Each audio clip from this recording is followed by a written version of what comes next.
Mi psicólogo me dijo que estoy obsesionada con la venganza. ¿Será? Pero esto no se va a quedar así, ¿eh?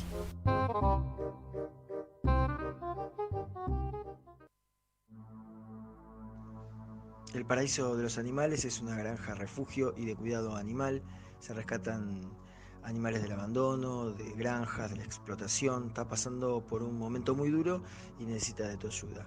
¿Cómo colaborar? Podés acercarte a elparaísoanimal.org o llamar al 154 975 7180.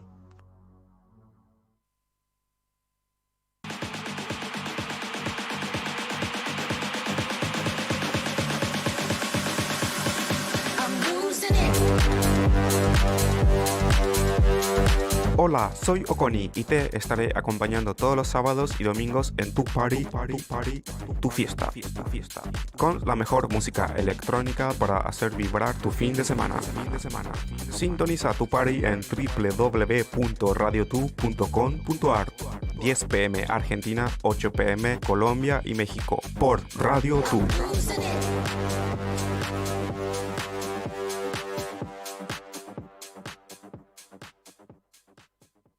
Green Factory Restaurant en Devoto. Nuestros platos son elaborados con ingredientes 100% de origen vegetal.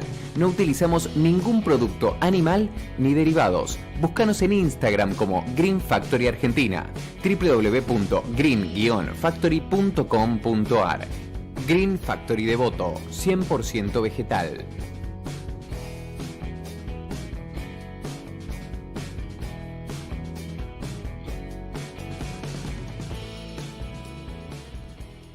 Somos teatro, somos entretenimiento, somos actualidad, somos cada vez más parecidos a nosotros. Somos más tú, unimos habla hispana. En Broadway suenan los mismos sonidos que suenan en tu país. Por eso Gastón Bryan, creador del sitio de comedia musical más importante de habla hispana, te presenta un programa lleno de teatro. Sonidos de Broadway, por Radio Tu.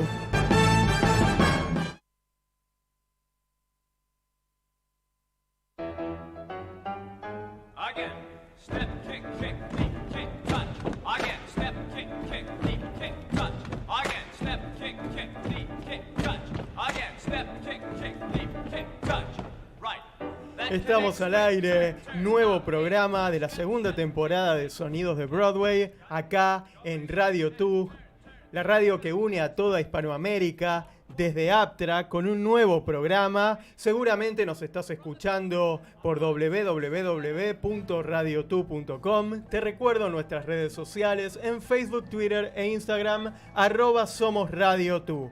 Hoy tenemos un programa muy especial, seguramente las cámaras ya estén encendidas y nos estás viendo por YouTube.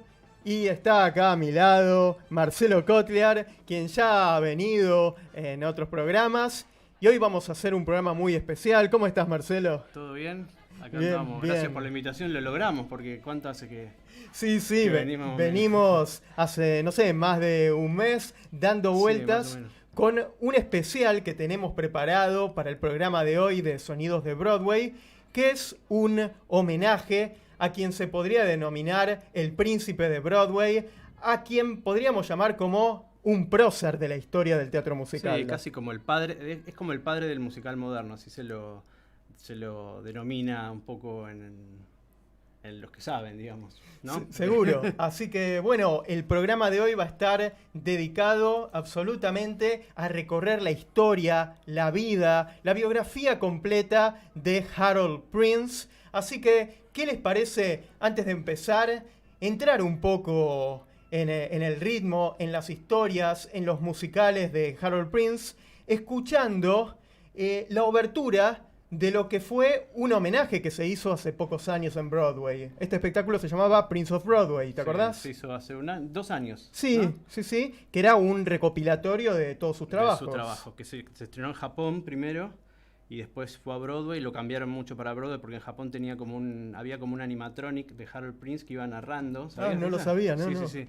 Y lo sacaron para Broadway porque era medio... Muy bizarro. muy bizarra la cosa. Y bueno... Y se estrenó ahí en el Manhattan Theatre Club, creo que es. Claro, y este espectáculo, Prince tuvo algo que ver en la Sí, puesta. él Eso es lo que no me concibió acordaba. él y lo dirigió él, sí. Y la idea del animatronic habrá sido de él Y también. capaz que sí.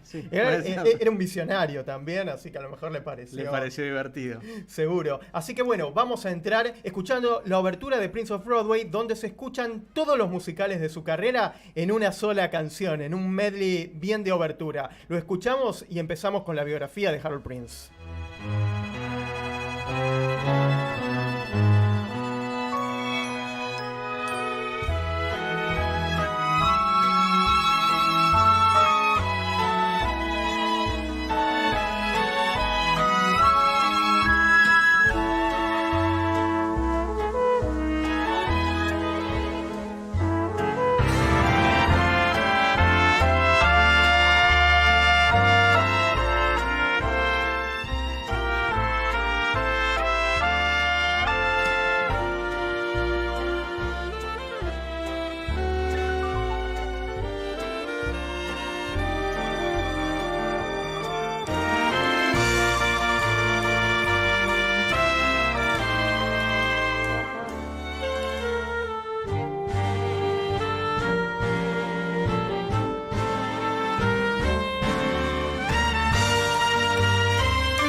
Harold Smith Prince nació un 30 de enero de 1928 y falleció hace muy poquito, el 31 de julio del 2019.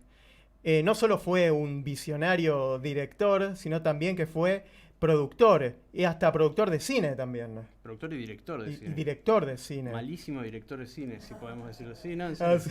Era un excelente director de teatro, pero con cine un desastre. Mirá, bueno, ya vamos Es la verdad, a no repasar. digo, no Sí, te- nada malo. obviamente. No, hablar mal de él, Así pero- como hablamos que fue un genio absoluto y tal vez podemos decir que fue el mejor director de la historia de teatro musical, pudo haber tenido su mala suerte en el cine. Es que No son, es- son medios muy diferentes. Exacto. Él nació y que se crió y se creó en el teatro, entonces a eso lo manejaba como nadie. Y sobre todo era un visionario más que sobre todas las cosas, porque era increíble lo que hacía. Era siempre buscando otra cosa, inventando, reinventándose.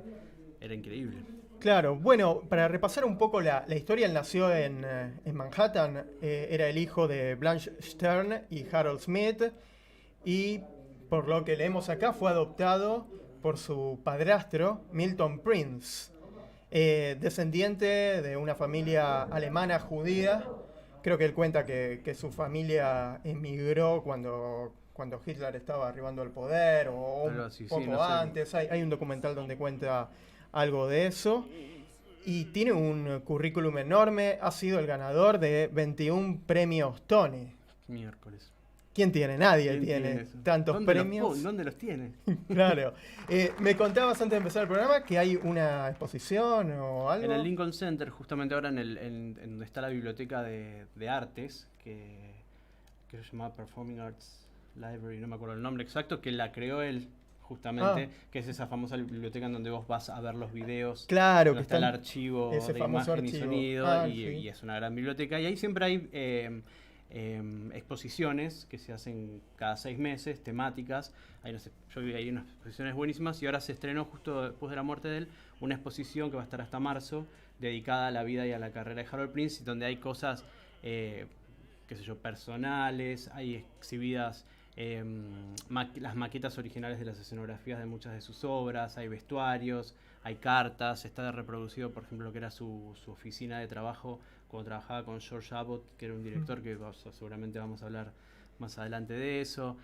Parece que es muy, muy interesante la exposición. Yo he visto un par ahí de otras cosas que siempre son bárbaras las exposiciones. Qué bueno. Bueno, sí, vamos a meternos. Él comenzó como un asistente, como un stage manager, y después lo primero que empieza a hacer es como productor, ¿no? Antes que como director. Claro, él se asocia a George Abbott. George Abbott Sí. era un director de Broadway de los años 40, 50, 60, podemos decir, más o menos su carrera. Claro. Era también, se lo consideraba como uno de los grandes directores de Broadway, sobre todo de teatro musical, que en esa época se hacía muchísimo, lo que llamaba la era de oro del Claro, teatro o musical. sea, en esa época estaban Rodgers y Hammerstein, en los la época de 40. Rodgers, claro, la época de Rodgers sí. y Hammerstein, de todos los grandes compositores y los grandes creadores.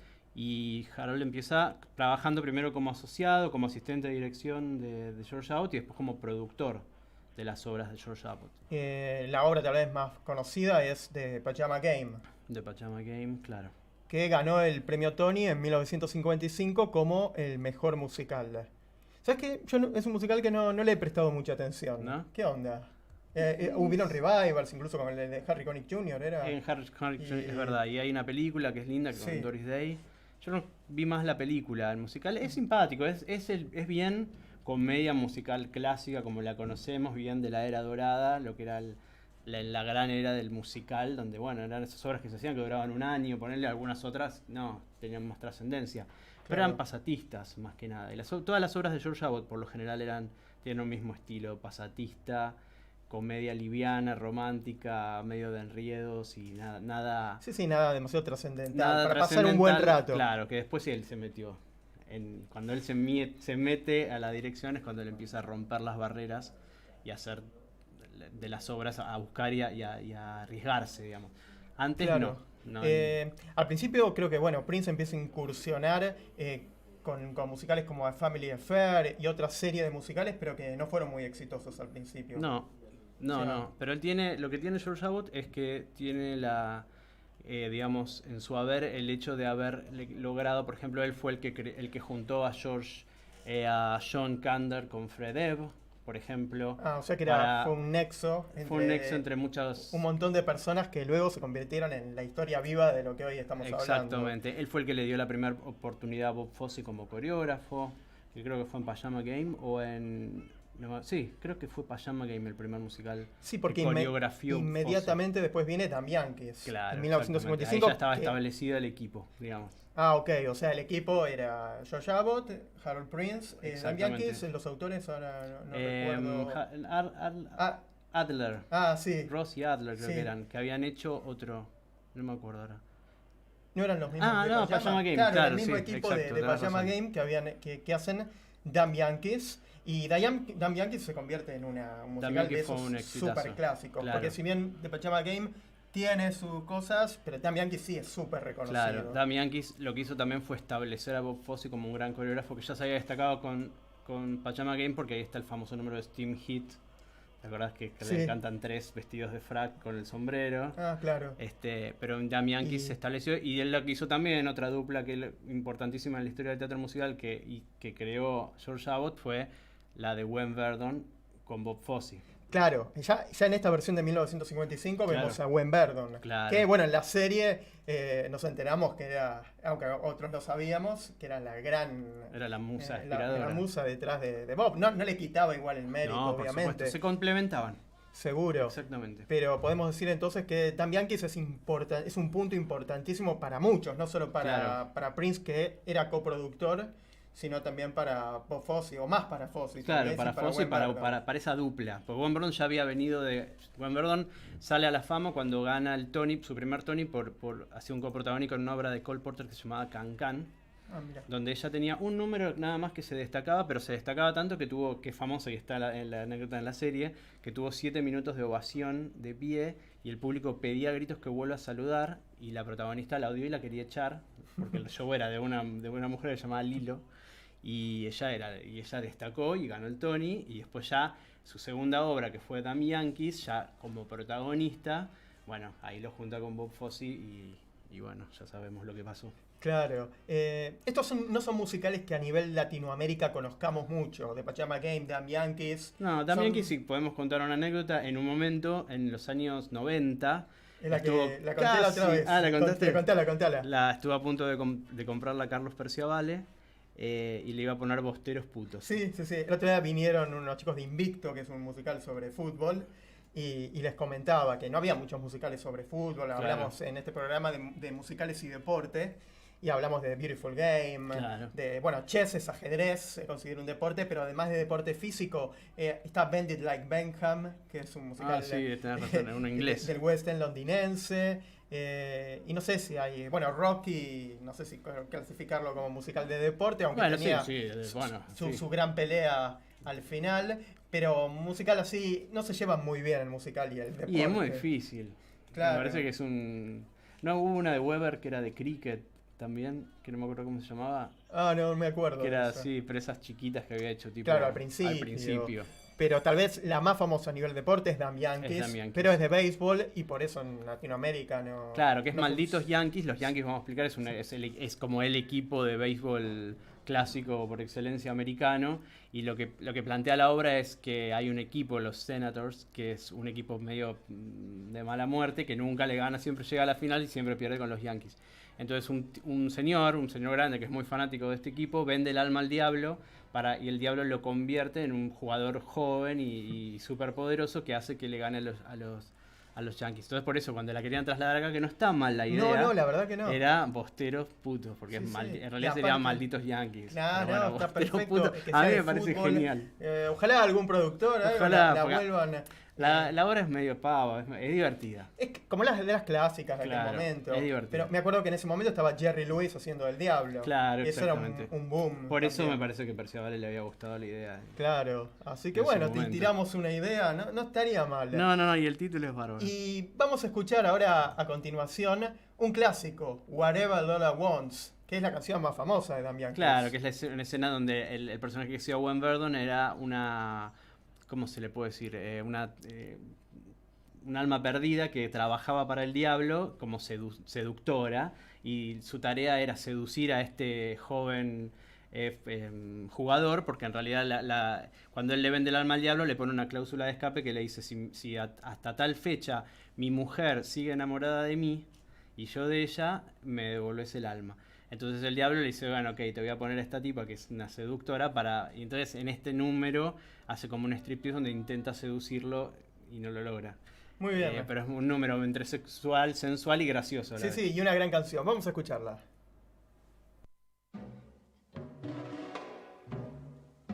Whatever Lola wants, Lola gets. And little man, little Lola wants you. Make up your mind to have no regrets. Recline yourself, resign yourself, you're through. I always get what I aim for, and your heart and soul is what I came for. Whatever Lola wants, Lola gets. No use to fight, don't you know you can't win? You're no exception to the rule. I'm irresistible, you fool. Give in. Give in. Give in. Hello, Joe. It's me. He hit so far. Hold on, that's you. Boop, boopy doop.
You'll never win. I'm irresistible, you fool. Give in. Give in. Bueno, continuamos acá con nuestro homenaje a Harold Prince, el prócer del teatro musical, y estábamos hablando, bueno, de esta dupla inicial, él como coproductor junto a Abbott. George Abbott. Luego vino entonces New Girl in Town en 1957. ¿Qué viene a ser New Girl in Town? Yo no... Es una versión musical de Anna Karenina. Mirá. Y también fue el tercer Tony de Wm Verdon. Wm Verdon protagonizó durante un periodo de tiempo un montón de obras, y cada obra que protagonizó ganó el Tony como mejor actriz, hasta Sweet Charity, ahí lo perdió. Claro. Con Angela Lansbury. Contra Angela Lansbury por Maine. Qué bueno. Bueno, lo perdió bien. Sí, sí, ahora. Y luego en 1957 viene ya sí un momento bisagra en la historia del teatro musical y para el propio Harold Prince, que es Amor sin barreras, West Side Story. Exacto. ¿Qué pasó ahí? Y ahí él primero fue la primera obra que él produce sin George Abbott como director, y él trae a la palestra hasta ahora el que era un coreógrafo que se venía destacando muchísimo, sobre todo en lo que era teatro y ballet, que era Jerome Robbins.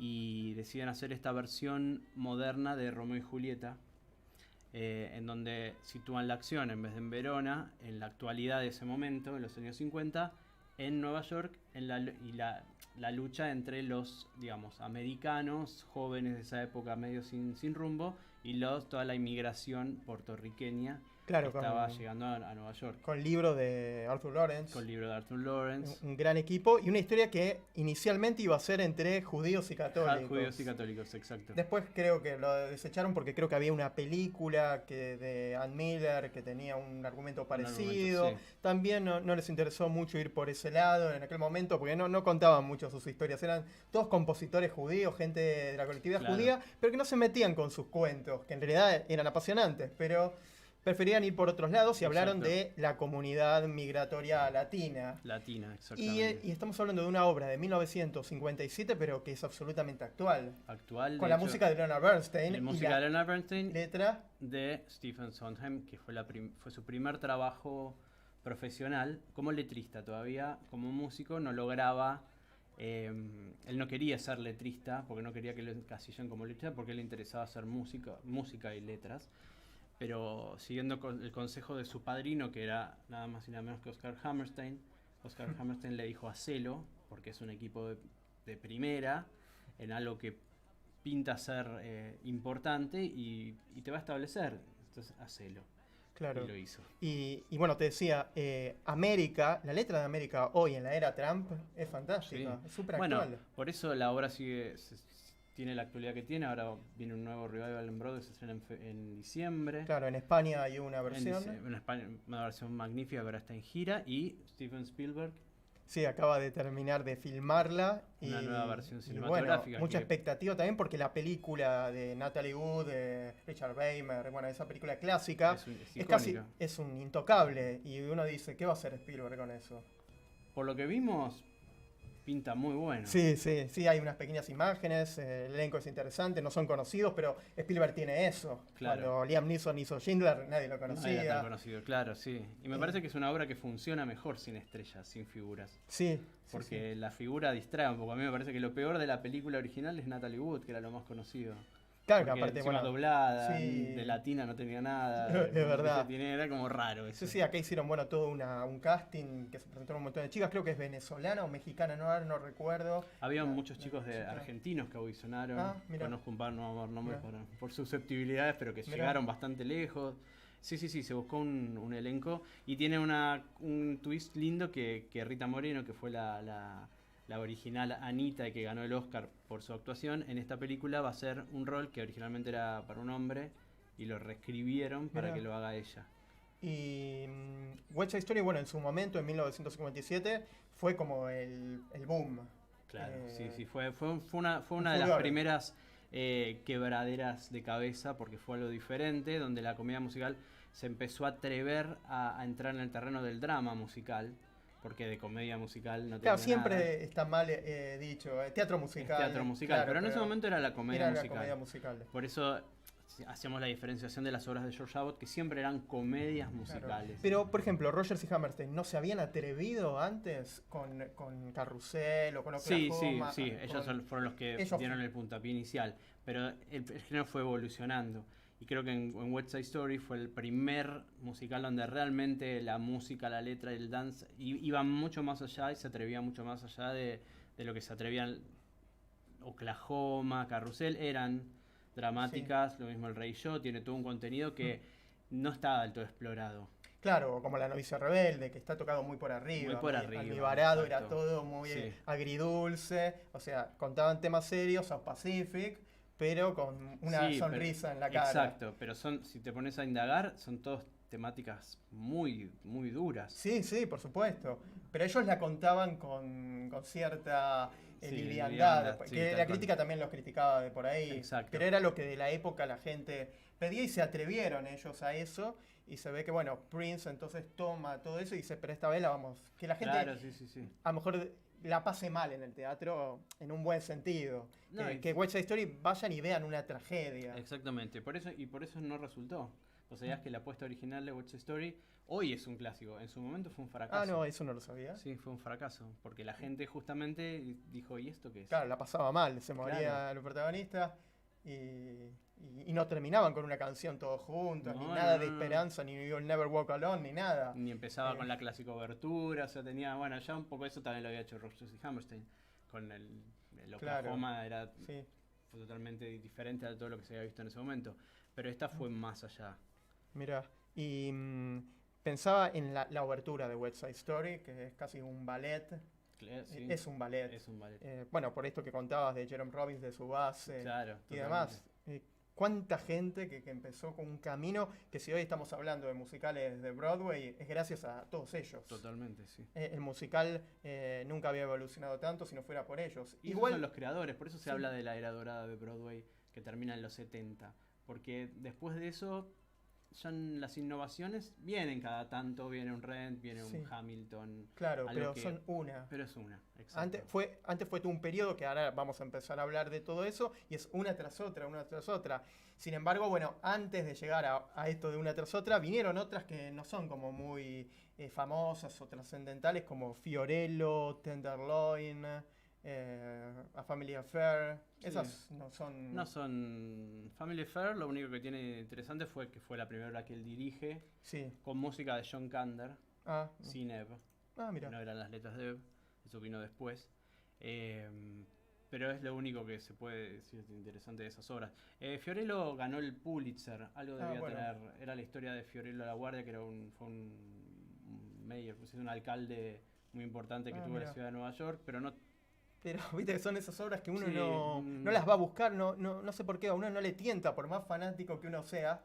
Las escuchadas Mira. son lindas, pero no, Sí. no trascendieron demasiado. Seguro. Vamos a escuchar un poquito de María de West Side Story y después ya nos metemos en la dupla Prince-Sondheim, que eran grandes amigos y debe Exacto. haber muchas anécdotas también. Uy, sí. Así que escuchemos un poquito de María y vamos después con eso. The most beautiful sound I ever heard.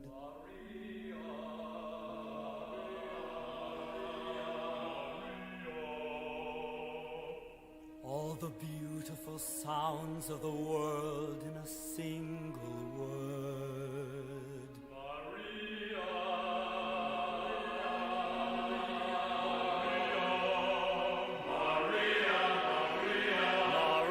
Maria, I've just met a girl named Maria, and suddenly that name will never be the same to me. Maria, I've just kissed a girl named Maria, and suddenly I found how wonderful a song can be. Maria, say it loud and there's music playing. Say it soft and it's almost like praying. Maria, I'll never stop saying Maria.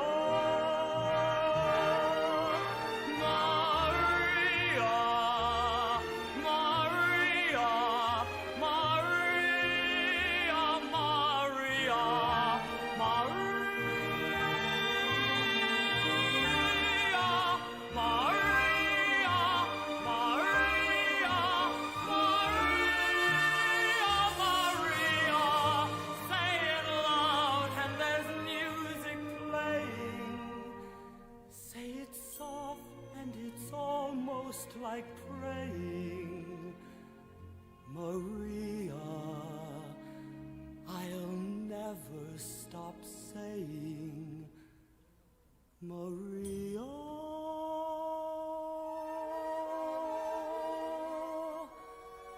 The most beautiful sound I ever heard. Mientras suena este bellísimo tema de Leonard Bernstein y Stephen Sondheim, seguimos repasando la historia de Harold Prince. Y bueno, vamos a hablar entonces de la dupla Prince-Sondheim. Recuerdo, bueno, el musical de 1962, algo gracioso sucedió camino al foro. Exactamente. ¿Cómo se genera? Entonces, ¿qué hay para contar? Que sé que hay mucho, pero bueno, lo más rico de esta dupla. Y nada, es otro, bueno, él vuelve a asociarse a George Abbott, la obra la dirige George Abbott. La obra está basada en las comedias de Sófocles, creo que era. Sí, son de esas comedias las romanas, comedias griegas claro, romanas. y Sí. entonces hicieron una amalgama y ahí Sondheim lo convence de hacer música y letras y es la primera obra en realidad no es la primera obra de Sondheim, la primera se llama Saturday Night, Claro, sí, es verdad. pero fue la primera que llegó a Broadway y que fue bastante exitosa. Estaba Cero Mostel. Cero Mostel era, sí. o Mostel, no sé cómo Sí, es, no sé. era el protagonista y es una comedia de enredos vodevillesca de tres puertas típica Sí. donde terminan todos corriendo y de Sí, cambios de identidad. y dejó algunas canciones conocidas como Comedy Tonight. Comedy Tonight, la anécdota famosa que hay es que el número que abría la obra se llamaba Love is in the Air Y viste que siempre hay una máxima que dice que en el teatro musical la canción de apertura del show, no la obertura, sino la primera canción tiene que establecer la situación, los personajes. Y esta Love is in the Air era una canción medio romántica que la audiencia no la entendía porque creía que iban a ver una comedia romántica, bla, bla, bla, bla, y como que guiaba mal a la audiencia. Entonces no lograban, después creo que la volvió a cambiar, la gente no se reía porque ya estaba todo mal, hasta que interviene Jerome Robbins, que lo traen para doctorar la apuesta. Mirá. Y él dice, ¿sabes lo que pasa? El número de apertura tiene que ser una farsa, donde le muestres al público que lo que va a ver es una ridiculez vodevilesca. Y ahí escribe Comedy Tonight, que es justamente eso. Mirá vos. Y monta todo un número donde pasan las cosas más ridículas durante esa canción y chao, a partir de ahí la gente entra como un tubo y fue un exitazo, a partir de que cambió el número de apertura. Mirá. Después, bueno, hubieron revivals, hay una película también de... Sí, de la película esto. es horrible. Sí, con Michael Crawford y el mismo Zero. Sí, muy fea la sí. película. El revival lo hizo primero lo hizo Phil Silvers en el 72, que era para quien habían escrito la obra originalmente y él no la había querido hacer. Y después se hizo la de Nathan Lane del 96, que era bárbara. Y hubo una versión, no sé si fue esa, que estaba Whoopi Goldberg, que... Después de Nathan Lane empezaron con esa de poner famosos reemplazando al protagonista. Y no me acuerdo si la segunda, creo que el reemplazo de Nathan Lane fue Whoopi Goldberg y después vino otro actor conocido. Claro. Y hace muy poco hubo un rumor muy grande que no llegó a concretarse de un nuevo revival con James Corden. Ahí estaría interesante. Sería muy gracioso para él. Sí.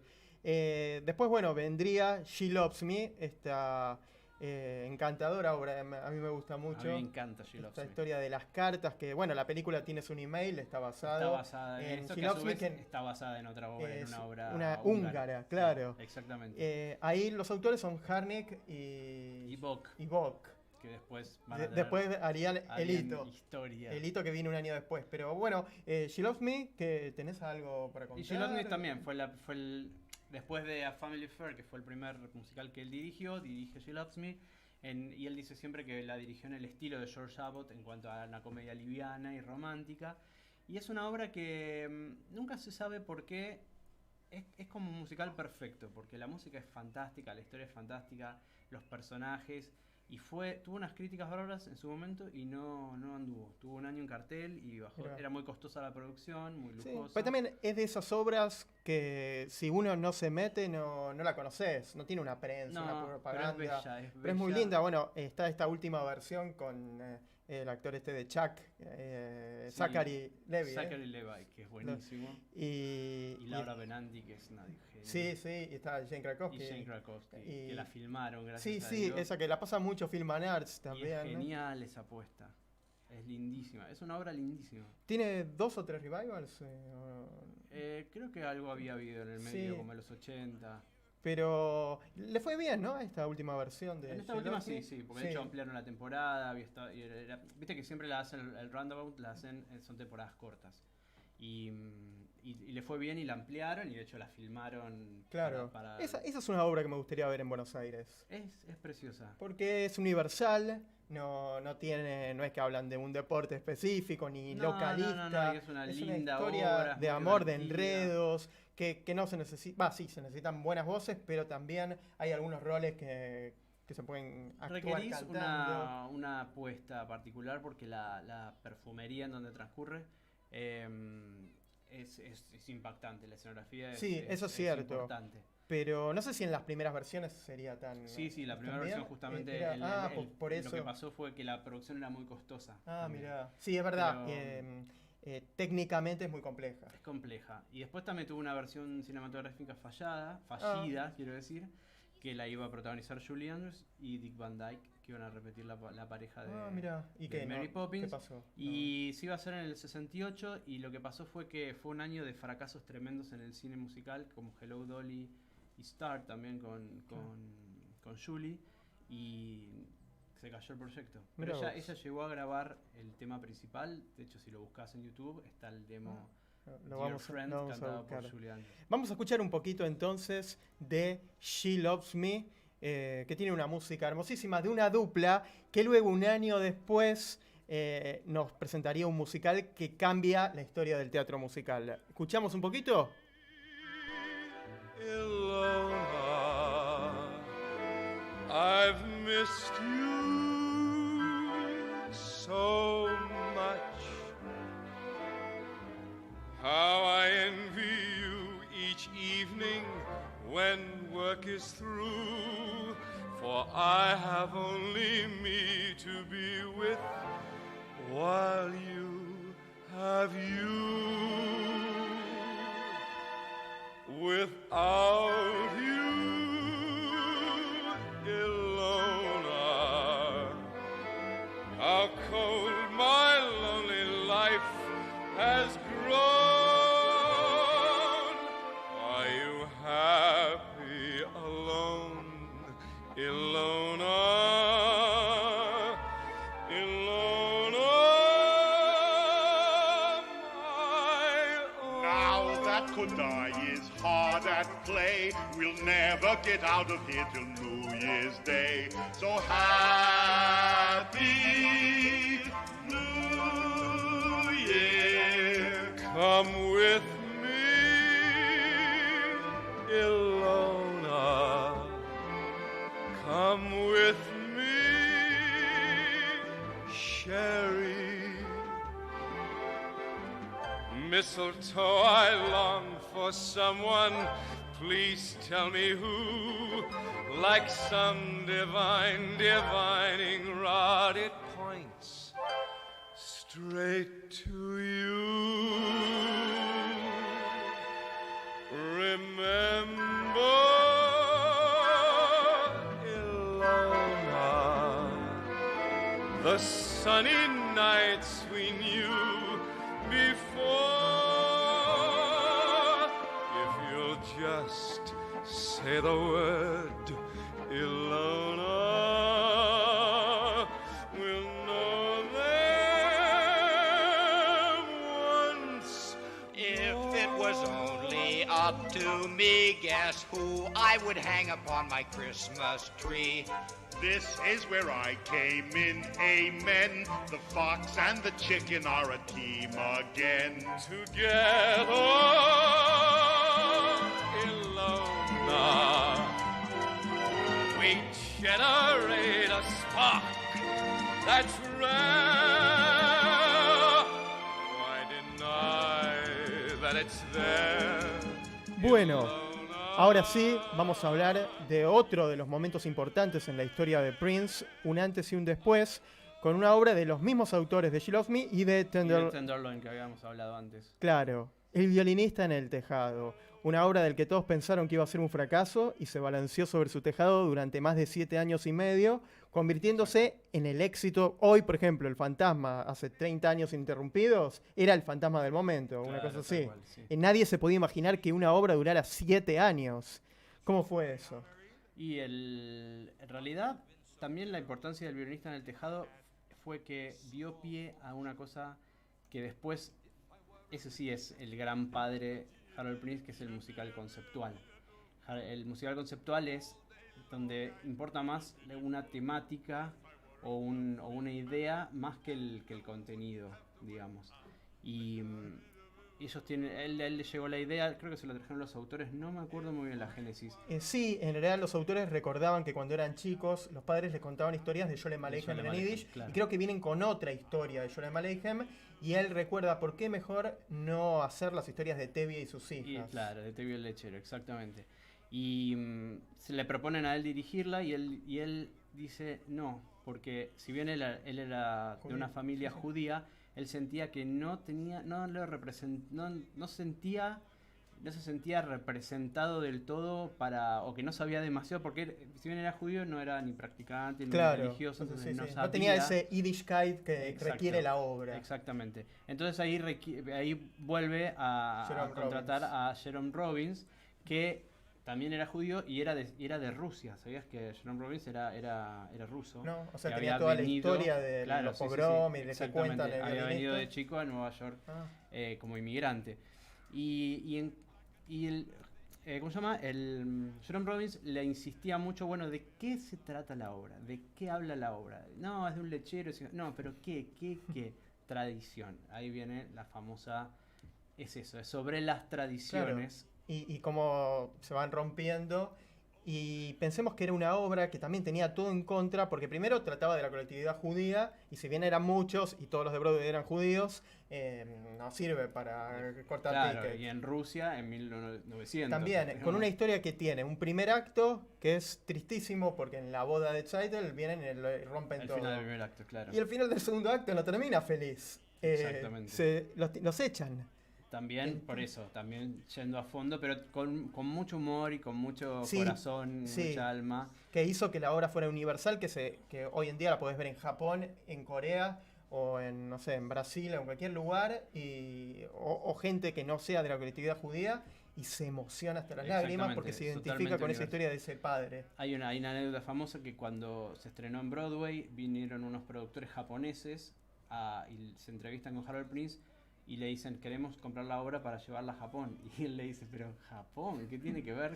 Claro. Y el tipo se pone a llorar y dice, es nuestra historia. Mirá. Es totalmente universal. Cualquier... Hay un documental que se estrenó que todavía no lo hemos podido ver, Sí, no lo estamos podemos bajar de ansiosos, ningún lado. pero ya pronto ya va a salir, que está Sí. producido por Lin-Manuel Miranda, me Sí, parece, sí. y que debe contarnos unas anécdotas Bien la fabulosas. historia, sí, ¿cómo se llama? Bueno, no Ahora no me acuerdo, pero ya vendremos con el dato. Sí, y ya lo vamos a conseguir. Pero qué importante fue, bueno, esta historia. Jerome Mostel como protagonista, o Exacto. Mostel, yo digo Mostel, pero no sé cómo Sí, se pronuncia. no sé, no importa. Pero como protagonista y un tipo que era medio mal querido. Conflictivo. Era un tipo como que estrenaba todo bien, pero se aburría y a la semana, como era un cómico, y era muy divertido, y esos personajes, como le dicen allá, larger than life, que es como una expresión que no tiene mucha traducción exacta de lo que es, ¿no? Sí, pero hermano, digamos que sí. Pero entonces empezaba a improvisar, rompía la cuarta pared, empezaba a hablar con el público, empezaba a hablar de las noticias de lo que pasaba afuera, se iba de personaje. Cualquier cosa. Como entonces hacía Percia Vale también acá en la Claro, Barcelona era Ballet. muy difícil, parece, trabajar con él porque era muy difícil concentrarse. No, sí, aparte de su mal carácter. Cuentan que cuando ganó el Tony dijo, me lo dedico a mí mismo porque ninguno de mis compañeros cuando ganaron los otros premios me lo dedicaron o una cuestión así. Y tuvieron un problema bastante grave cuando lo contratan a Jerome Mostel. Fue que él estaba peleadísimo con Jerome Robbins, que era el director, porque lo acusaba. Jerome Robbins, parece que en ese momento, en la época del macartismo, Sí. Jerome Robbins había dado nombres de gente y Jerome Mostel no se lo perdonó nunca. Mirá, No sí, porque sí. lo acusaba él personalmente, sino Pero por por el otros. simple hecho de ser pichón. Nada, entonces bueno, tuvieron que como que saquear mirá. diferencias para poder hacer la obra. Y una obra que tiene el récord de ser la que tiene mayores revival. Empata con otras, en realidad. Pero tiene Sí, pero 5 revivals. sí, Y sí. ahora, en realidad, si le sumamos la de Yiddish, ya son 6. Sí, exacto. Así que es la ganadora. Y siempre la cambian, la esencia es la misma, pero la pueden hacer en lugares... Yo vi una puesta en Londres dirigida por Trevor Nunn. Ah, la de la chocolatería. La de la chocolatería, en un lugar ínfimo donde transcurría en un espacio escénico donde vos estabas sentado al costado, como en gradas, y me tocó que la cocina estaba al lado mío, y entonces me cocinaban al lado. Era totalmente... Qué increíble, la misma obra, pero puesta de una manera totalmente Toda iluminada a diferente. vela, no sabes lo que era, era una belleza, como muy realista. En un bosque, todos los árboles, no, una locura. Lindo. Y después la ves, ¿no? En puestas que han querido hacerlas grandilocuentes o Sí, versiones sí. más yejovianas, tipo la del 2000, la de Alfred Molina. Claro. O esta nueva versión en Yiddish. Sí, que está hecho con pocas sillas. Con pocas sillas, casi sin escenografía, dirigida con ropa contemporánea. Contemporánea, dirigida por Joel Grey. Sí. Súper interesante. Bueno, después vendrían Baker Street como director y The Red Menace, que es, no sé si no el debut de Liza Minnelli, pero... Sí, Flora sí, de Red Menace, es sí. el debut en Es Broadway. el debut en Broadway de Liza Sí. Minnelli y de la dupla increíble Kanderiev. Kanderiev, que George Abbott, que también dirigió Flora, los junta. La importancia de esa obra en realidad es Liza. Sí, no, es como romántica en el sentido de, bueno, fue la primera obra de Liza Minnelli, fue la primera Claro, obra pero de si la Kanderiev. analizamos no es una gran obra. No es una gran obra, de hecho no duró nada, creo que duró muy poco. Ah, mirá. Pero ella ganó el Tony como mejor actriz, fue la chica hasta ese momento, o creo que sigue siendo como protagonista la más joven en ganar un Tony. Ah. Porque Liza tenía 18 años cuando ganó el Tony por Flora. Pues creo que después la nena de Secret Garden que ganó en el 90 y pico, pero que es Era como un poquito secundaria. más grande. Ah, no, era, sí, Como- era como- rol supporting actor. Supporting, claro. Y qué importante, o sea, ir conociendo esto de la historia. O sea, Kander y Eve, que estaban cada uno en la suya, pero se Claro. conocían, pero empiezan su primer trabajo, entonces es este. Lo junta Harold Prince. Y que siempre escribieron para Liza. Bueno, eso ya vamos a hablar cuando hablemos Sí. de la otra obra Claro. importante, porque en el medio Harold Prince hace un musical de un superhéroe, así como lo escuchás, Kike, a vos que te gusta. El musical de Superman, ¿te lo hubieras imaginado? It's a bird, it's a plane, it's Superman, como productor y director. ¿Qué fue eso? ¿Sabes que no, sabes que es una de las pocas obras que no tengo ni idea? Ah, mirá. Sé que la música es de... ay, me olvidé el nombre. El que hizo Charles Strauss. Ah, sí, el de Annie, sí, El sí, que- sí. De Annie, va, de Charles Strauss y de Lee, que habían hecho Bye Bye Birdie, ya Sí, sí, venían claro. trabajando. Pero no sé mucho de la obra. Está hecha como en viñetas, por las fotos que vi, cosas Sí. como en viñetas. Claro, como un cómic. Como si fuera un cómic. Ahí es cuando él empieza también a explorar como director posibilidades diferentes de contar. Claro, ¿no? yo tengo entendido que él dibujaba en su casa maquetas, o que se ponía a armar, no sé, recortaba y hacía maquetas en Sí, el rompía moldes. Claro, no eran las puestas convencionales. Exactamente. Y qué loco hacer esto de un superhéroe. No tuvo ni revival ni No, nada. es que no sé, es como intrascendente. Claro, hay una canción que es muy conocida que estamos escuchando de fondo. Si querés, escuchamos un poquito más. A ver. You got possibilities. I see possibilities somewhere in you. There's a mensch. If you would try, you could be cute, but please destroy that Russian suit. What potentiality pulling that pot? Let us face reality. Carry, grant you're not still. You've got possibilities. Takes a woman to tell. I see possibilities. Let me pry you from your shell. Why don't we try? What's there to lose? What say we burn those army shoes? I say you're improvable. I may be wrong. Mountains can be movable if the Bueno, spirit's estamos strong. escuchando esta extraña Superman. Se merece un revival, por lo menos para poder conocer ¿Qué era? un poco más. Y luego sí, viene otro de los momentos, así como mientras el violinista se balanceaba sobre su tejado, se animan a dar un poco más, un paso más. Y un dato que no había hablado es que El violinista del tejado fue la primera obra de judíos que hablaban sobre comunidad judía. Hasta ese momento, como te dije en West Side Story, hablaban de otras comunidades, o Rogers y Hammerstein hablaban de los japoneses, pero eran todos gente de la colectividad judía y que no hablaban de sus problemas, de sus historias, de su folclore. Esto empieza con el violinista y deciden dar un paso más con Cabaret, que habla de la Shoah, del Tercer Reich, de algo que... De la llegada del nazismo de la llegada a del Alemania, nazismo. claro. Y el público no estaba preparado a lo mejor para encontrarse con cruces esvásticas, con Hitler en el escenario. Sí, de hecho es en la obra en donde él va más a fondo y ataca ya como definitivamente el tema del teatro del teatro musical conceptual. Esta es la obra Claro. conceptual, porque todo ese mundo y submundo de lo que era la realidad con lo que pasaba en la realidad y cómo la metáfora se vivía dentro del cabaret, esos dos mundos que convivían, Sí. de hecho eran como paralelos, ¿no? Y digo, se atrevió mucho. Sí. O sea, en una época donde estaba todavía fresco todo el tema de la Segunda Guerra Mundial, la gente se sentaba y le incomodaba. Y completamente diferente al universo de la película de Bob Fosse. Completamente.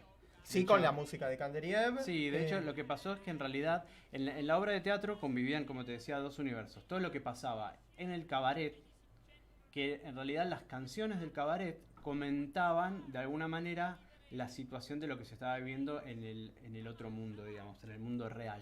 Todos eran comentarios medio sarcásticos de lo que estaba pasando. Entonces, por ejemplo, cuando ellos se van a vivir juntos, Sally y Cliff, sale el MC y canta Two Ladies, por ejemplo. Todo era comentarios y toda la Claro. historia paralela de lo que pasaba en esa pensión, con ese escritor que llega a Alemania, con esa artista loca que andaba pululando, la subtrama de la mujer que alquilaba la pensión, con un frutero judío Claro. que se enamoran y tienen una Sí. historia de amor, y bueno, todo Se iba mechando con estos números del MC. con el número del MC, que era como un limbo, por eso se decía, no, nunca se tocaban. Para la versión de cine, Bob Fosse quiso eliminar, lo que hizo fue eliminó todas las canciones que no transcurrieran dentro del cabaret. La única música de vida es real, la única música que escuchás en la película o que ves como número musical son las cosas que pasan en el cabaret. Claro, que eso es lo que la gente que no le gusta el musical aplaudía de alguna manera porque no es una película musical. En el único momento musical fuera del coso, del cabaret, es cuando van en la película es muy diferente al momento en el musical,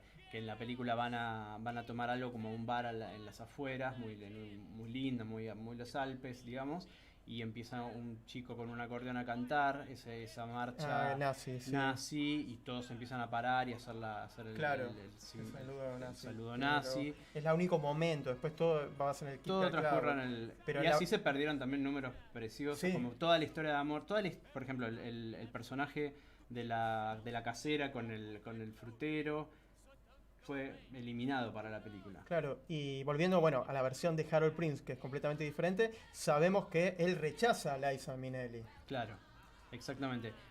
Como venía de trabajar con Liza Minnelli y con Kanderiev van a hacer la música son contratados para hacer la música de cabaret, y ellos proponen a Liza para hacer de Sally Bowles. Entonces Harold Prince tuvo dos cosas que dijo. Primero, el personaje de Sally Bowles es británica, no es americana, y Liza era muy americana. Pero segundo, y eso es increíble, le dijo, canta demasiado bien. Claro, porque lo que buscaban era una tipa mediocre. Pedorra, mediocre. Claro, era una en un cantante cabaret de mala muerte en un cabaret de mala muerte. Sí, claro. entonces por eso aparece Jill Hayward. Y él dice, ¿quién se va a creer que esta mujer con semejante voz tendría que estar cantando no acá? Por eso después en muchas versiones siempre vemos que contratan actrices que cantan. Y la gente dice, pero no canta como Liza Minnelli. Y no, porque el concepto es absolutamente diferente. De hecho, en la película cambiaron también las nacionalidades de los personajes. Ella es una americana que vive de joda en Alemania, y él es británico, cuando creo que en el original era americano. Sí, lo cambiaron. Pero hay mucho para contar de Cabaret. De cada obra hay mucho, pero siguiendo en la historia de Prince, luego se escucha igual de fondo el Bill Cumming con Joel Grey, que repitió luego el papel en la película. Fosse no lo quería. Ah, ¿no? Yo pensé que el único que aceptó fue a Joel Grey. No, él no quería para nada. Y fue medio una imposición del productor. Y de hecho después, cuando él hizo el primer corte de la película, lo sacó de casi todas las escenas, se lo veía de fondo nada más. Y ahí cuando el productor lo vio dijo no. Pero estaba fantástico. Y aparte venía de ganar el Tony por ese rol. Sí. Y después ganó el Oscar. Sí. Y nada, lo sacó de la película y después lo volvió a poner. Pero... Mira. Mientras sigue de fondo el Bill Cumming, recordar que Harold Prince luego produce. La mayoría eran producciones y direcciones del mismo. Sorba, basado en Sorba el griego, en 1968, también con Kanderiev. Exactamente. Obra que funcionaba, pero a medias, sí, ¿no? Muchos la compararon con El violinista en el tejado, de hecho... Claro, para la comunidad griega. No, y un poco era parecida en cuanto a la concepción de puesta, el coro griego como omnipresente todo el tiempo, y aparte un error por ahí de producción fue que repitió una pareja icónica, no exactamente, el violinista lo estrenaron Zero Mostel como Tevye y una actriz llamada María Karnilova como Golde. Y acá pone a María Karnilova con Herschel Bernardi, que fue el segundo o el tercer Fiddler, el tercer Tevye, pero que fue el que más lo hizo. No sé por qué, fue como que después de Zero Mostel fue el más famoso.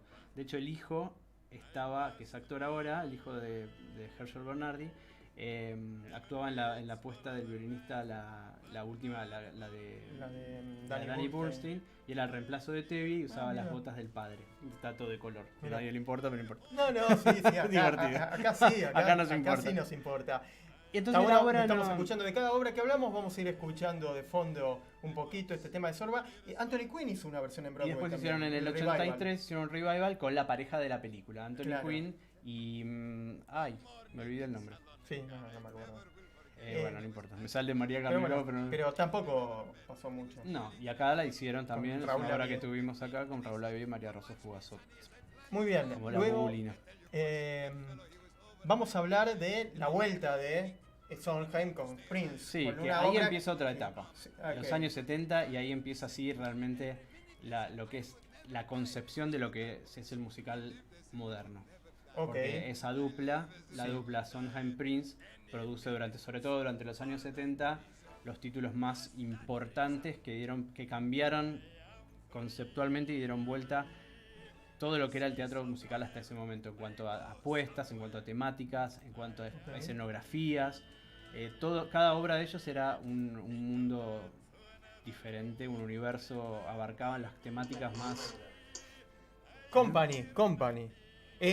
Fíjate, en el número 11 vamos a escuchar un poquito de Being Alive. Que esta es la canción más famosa de Company. Y ahora cuando la tengas aquí, que escuchamos un poco y después sí ya nos metemos en toda la historia. Bobby, baby. Bobby, Bobby. Bobby, Robert, darling. Bobby, we've been trying to call Bobby, baby. Bobby, Bobby. Ronald. Bobby, love. Bobby, honey. Bobby, we've been trying to reach Bobby, you all baby. day. Bobby, here for us. Bobby, there was something we so wanted to say. What have we been up to, kiddo? Bobby! What do you get?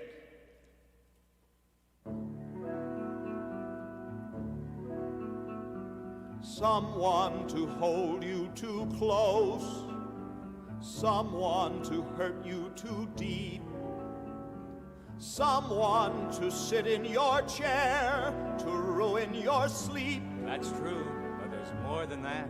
Is that all you think there is to it? You've got so many reasons for not being with someone, but Robert, you haven't one good reason for being alone. Come on, you're onto something, Bobby.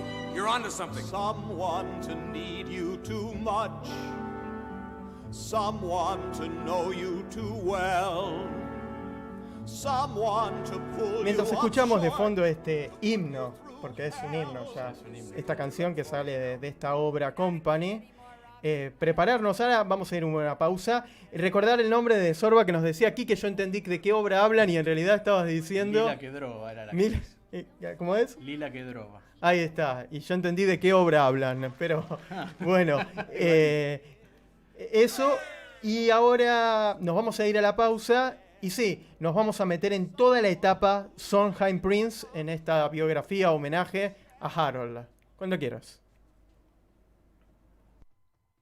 Radio Tú, la radio que une habla hispana.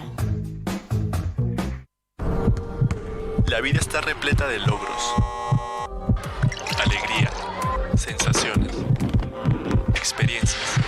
No dejes que todo se pierda en un segundo.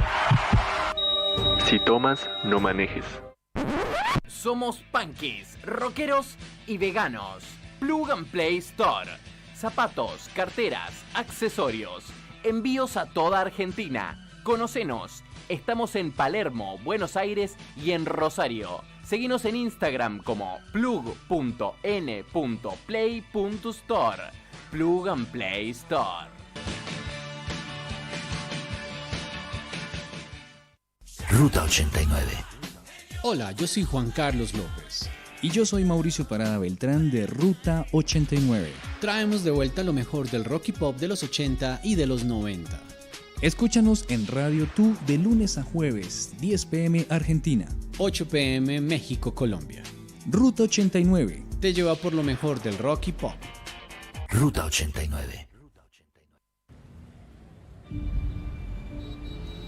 ¿Vamos a la plaza? Claro, mi amor, vamos. ¿Falta mucho? No, es ahí cruzando. Mamá, quiero ir a los juegos. Dale, pero dame la manito para cruzar.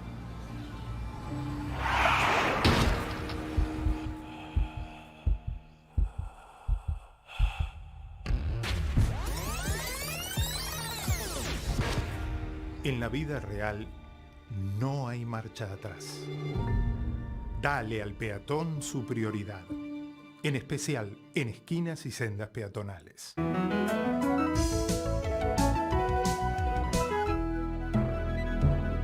Luchemos por la vida.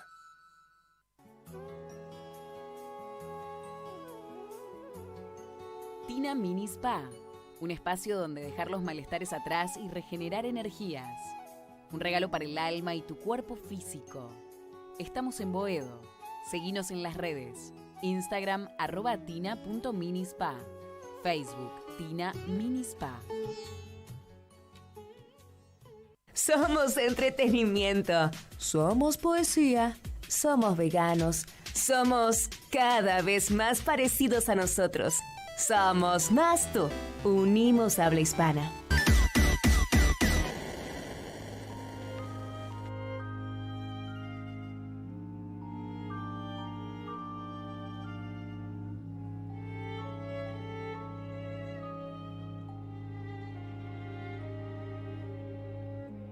The sun comes up, I think about you. The coffee cup, I think about you. I want you so, it's like I'm losing my mind.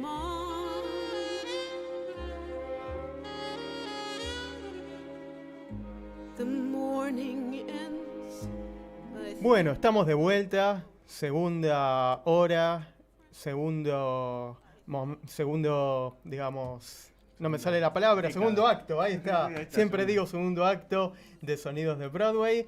Y estamos escuchando Losing My Mind de Folies, también dupla. Tienen un montón de obras, Folies, Little Night Music, Pacific Overtures. También un poco porque él reescribió, Sondheim reescribió un montón de letras. Si bien era un revival de otra cosa, de otra obra, pero sí, Pacific Overtures. Y el show Side by Side. Sí, pero era productor. Y después con Sondheim falta Sweeney Todd. Pero eso creo que vendría después. Sí. O sea, vamos desde el 70 de Company hasta el 77 con este show, a ponerle hasta el 76 Pacific Overtures. ¿Cómo se consolidó? ¿Qué pasó? Entre ellos se llevaban muy bien, grandes amigos. Sí, eran grandes amigos y los dos muy visionarios y los dos muy dispuestos a romper esquemas y romper moldes en cada obra, otra cosa. Y en realidad con Company Company, todo el mundo dice, cuando habla de Company te dice es una obra que no se trata de nada, porque en realidad es eso, es una serie de viñetas de un tipo que cumple 35 años y tiene todos matrimonios amigos y él no puede comprometerse con la idea afectiva de anclarse con nadie y entonces la obra transita en los distintos visitas que él hace a sus amigos y las pequeñas historias, pues está basado en pequeñas historias que escribió este libretista George Ford. Okay. Entonces la obra tiene esa temática en donde se supone que no pasa nada, pero de acuerdo, también es una obra que ha tenido versiones y reversiones y recontrarreversiones y cada una tiene su punto de vista y de algún modo funciona. Sí, bueno, incluso ahora en este momento se está por estrenar una versión que fue exitosísima en Londres, que cambiaron radicalmente lo opuesto. La protagonista femenina. Es una mujer, pero tiene y es moderna. Siempre la historia original transcurría en los 70 y ahora la versión nueva transcurre en la actualidad. Y te digo que es como ver otra obra, porque es impresionante lo que hicieron, no solo porque cambiaron de sexo al protagonista, digamos, ya con eso obviamente te da una visión totalmente diferente, pero una mujer de 35 años que le empieza a correr el reloj biológico, en la actualidad con todo el tema de las redes, del chat claro. Es muy, muy interesante lo que hicieron y tuvieron es como ver otra obra. Que transformar letras o no. Mucho. ¿Y Sondheim estuvo ahí o...? Reescribió él mismo un montón de cosas porque hay personajes, por ejemplo, una de las escenas más icónicas de Company es la mejor amiga de él que se va a casar y él la va a ver porque va a ser el padrino de bodas y cuando llega a la casa ella enloquece porque le agarra como un ataque de pánico y canta la famosa canción Getting Married Today, que es un laberinto de palabras y es un delirio ese número. Bueno, en esta versión es una pareja gay. Entonces tiene sentido. Ella tiene su mejor amigo gay y se va a casar él con su novio y él es el que enloquece y bueno. Mira, qué interesante. Todas las situaciones están dadas vuelta. Por ejemplo, hay una de las parejas en la escena original donde el marido era un tipo muy estructurado y la mujer era una ama de casa que estaba medio al pedo, entonces él les hace probar porro, por ejemplo. Entonces toda la escena es eso y como la cosa estructurada del marido. Y en esta versión es al revés. La mujer sale a trabajar porque es profesional y el marido se queda en la casa cuidando a los chicos y el marido es el que fuma porro. Interesante. Y todo esto Pero de la cabeza de Sondheim, no de la cabeza. No, todo de surge Sondheim. de Marianne Elliott, que es una gran, tremenda Claro. directora, que fue la que ideó y dirigió Sí. el famoso, el curioso incidente del perro. Sí. Y War Horse y Sí. Angels in America, que es una tremenda directora inglesa, y ella se le ocurrió, buscando obras que hablen de mujeres, ¿por qué no hacer Una versión un company? de Y se lo propuso a Sondheim, y a Sondheim le encantó. Claro. Sondheim tiene eso, el tipo se ayorna, Sí, tiene y 90 años. estamos hablando de gente de 90 años. Harold Green falleció también en el 92. Sí, era un o sea, poquito más toda grande. gente, Sondheim cumple 90 justo cuando se estrena Company en Broadway. Claro. La Company nueva. toda gente muy longeva, porque ya son. Y fue, el grandes. tipo aceptó la idea, es más, ella le dijo, tengo otra idea aún más radical, quiero que Amy sea Jamie, sea una pareja gay, vamos. El tipo, y reescribió, no todo, pero mucho. Qué bueno. Es bárbaro. Y bueno, ahora recién estábamos escuchando entonces de Folies. También Folies tuvo varios revivals. Tuvo varios y revivals. Hubo uno en Londres. Uno muy hermoso famoso. en el National, que también por suerte se filmó. Sí. Que fue la única versión que respetó la grandiosidad que tenía la apuesta original de Harold Prince, que era lujosísimo también. No, fue un fracaso económico, no artístico, porque es considerada la obra maestra de Prince Sondheim y y Prince. Prince. Ah, mira. Follies, porque es así, la cosa conceptual, la obra transcurre en una fiesta que se hace por última vez en las ruinas de un teatro que había sido antiguamente un teatro de revistas, digamos, por decirlo, de un teatro de Follies, como si fuera un teatro de revistas. Entonces van a demoler el teatro y lo van a convertir en un parking, en un estacionamiento. Entonces el antiguo manager convoca a todas las ex Follies, a todas las ex vedettes que siguen vivas, que son todas viejas, a una última reunión a recrear números y a divertirse, y todos los fantasmas de sus antiguos personas están presentes y se mezclan todo el tiempo, y hay toda una historia de amor entre dos parejas que de jóvenes no habían podido realizar sus distintos amores. Es muy y todo eso se va mechando con las historias de cada una de las vedettes y las canciones que hacían en ese momento.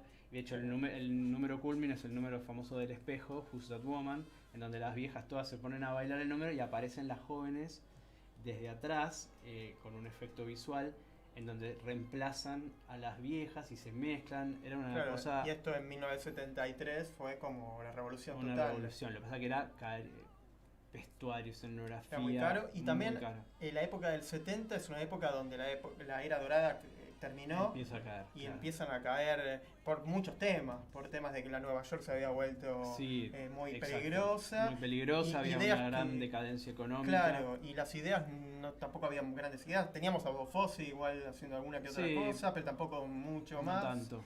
Y ellos eran como los revolucionarios de las ideas. El momento. Pero es verdad, era una época también compleja donde la gente tampoco iba mucho al teatro porque tenía miedo que los maten a la salida, porque pasaba eso. Sí, pasaba eso, sí. Y bueno. Claro, hablando de matanza, Sweeney Todd en 1979. Anteriormente, está On the 20th Century en 1978 como director, pero... Sí, era una comedia también, era una comedia que también tuvo un revival hace poco. Es una comedia también de enriedos, basada en una película de los años 30 de Hollywood. Pero... Era más que nada como una opereta, una joda, una opereta. Entonces toda la música era muy lírica. Claro, pero nada que trascendiera demasiado. No, Little Night Music fue en realidad Little Night Music del 73 fue la obra más exitosa realmente de la dupla, la única que recuperó inversión y fue famosa, que era una versión musical de una película de Ingmar Bergman. Sí. Sonrisas de una noche de verano. Sí, de ahí tenemos Sending the Clowns, ¿no? Sending the Clowns es justamente el himno de esa obra, que era una obra que la particularidad musical que tenía era que todas las canciones están escritas en tiempo de vals. Todas. Hasta Sending the Clowns, que vos la decís, no es un vals, está escrita en 2x4. 3x4. ¿Y cómo fueron quedando esas canciones? El otro día justo hablábamos también con Quique, la canción de Joker está Sending the Clowns. Sí. ¿No la viste todavía? No la vi. Tenés que verla, te va. Sending the Clowns, sí. Está Sending the Clowns. Y bueno, recién estamos escuchando, se escuchaba un poco de quito de fondo, Sweeney Todd, que creo habrá sido la obra maestra de ellos dos. La obra maestra, el momento más importante de su carrera, de ambos. Que fue, eso fue una idea de Sondheim, que él quería hacer algo de lo que se llama el teatro de Gran Guignol, que es el teatro es un teatro como más bien macabro que se hace mucho en Londres, en donde con mucha sangre y vuelan las vísceras, muy explícito, pero medio joda. Sí, es un estilo, Gran Guignol se llama.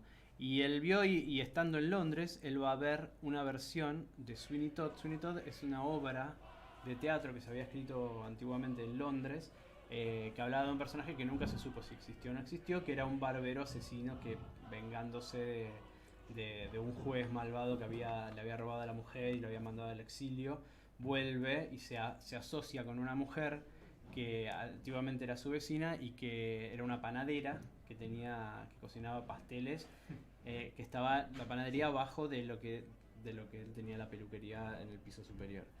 Entonces se asocian y hacen esta dupla macabra en donde él mata gente y ella los cocina para hacer pasteles. La historia es espectacular, la música es fabulosa, es difícil también de cantar, muy difícil. Sí, pues entre operística y no sé qué. Vamos a escuchar un poquito, se escuchaba de fondo pero un poquito más alto, así nos metemos en esta obra tan importante que tuvo la película de Tim Burton con Johnny Depp, que está muy buena la película también, bastante fiel.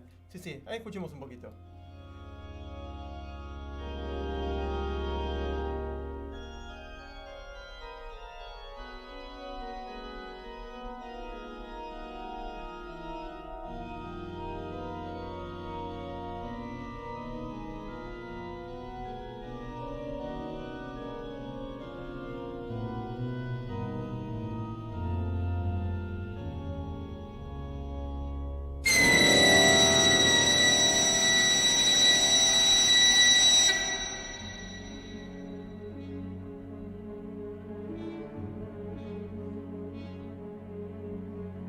Attend the tale of Sweeney Todd.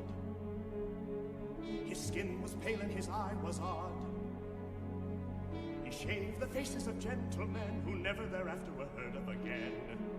He trod a path that few have trod, did Sweeney Todd, the demon barber of Fleet Street.